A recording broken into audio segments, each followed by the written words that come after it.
Flanders shot Homer, but even that couldn't stop him from destroying Springfield. Just earlier, Homer had been practicing shot put, but he used too much force and accidentally hit Flanders. When Flanders woke up in the hospital, the doctor told him that both his eyes had been completely destroyed. The only option was to transplant a pair of eyeballs that had been buried under the church. Fortunately, the surgery was a success. Flanders gratefully shook the doctor's hand, but suddenly, he saw a vision. The doctor falling from a building to his death. Just as he was about to warn him, the Simpson family arrived to visit. Homer asked the doctor to check if his car was parked correctly. The doctor stepped outside, slipped, and fell to his death exactly the way Flanders had seen it. Terrified, Flanders couldn't believe it was real. He could actually foresee the future, and death itself. He told Homer what had happened, and Homer got excited, asking him to predict his own future. Reluctantly, Flanders placed his hand on Homer's shoulder, and what he saw made him freeze in shock. Homer getting shot, and the shooter was him. Flanders trembled uncontrollably. It was absurd. How could he ever kill Homer? He lied, telling Homer he hadn't seen anything, and decided to sell his house and move away from Springfield. But under Homer's persistent questioning, he finally confessed the truth. Homer refused to believe it, insisting that Flanders was the most righteous man in town. To prove it, he even handed Flanders the sheriff's gun and told him to shoot if he really wanted to.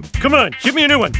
Ooh, I'm so scared. Ned Flanders is pointing a gun at me. You could even shoot me by accident, even if I whacked the barrel like this. Flip, flip, flip. Flip, flip, flip. Flanders snapped and threw the gun into a shredder, thinking that would prevent the tragedy. But then his left eye's power activated, showing him another horrifying vision. Homer pressing the wrong button and blowing up the entire town. Panicked, he begged Homer not to go to the nuclear plant, but Homer didn't listen. Flanders rushed there, yelling at him over and over not to press the core destruction button. But from inside the glass chamber, what Homer heard sounded like press the button. Confused, he looked around, glanced at Flanders, then stood up and walked toward the button. Desperate, Flanders grabbed a security guard's gun and fired 3 shots at Homer. Homer stumbled and collapsed onto the control panel, his tongue accidentally pressing the destruction button.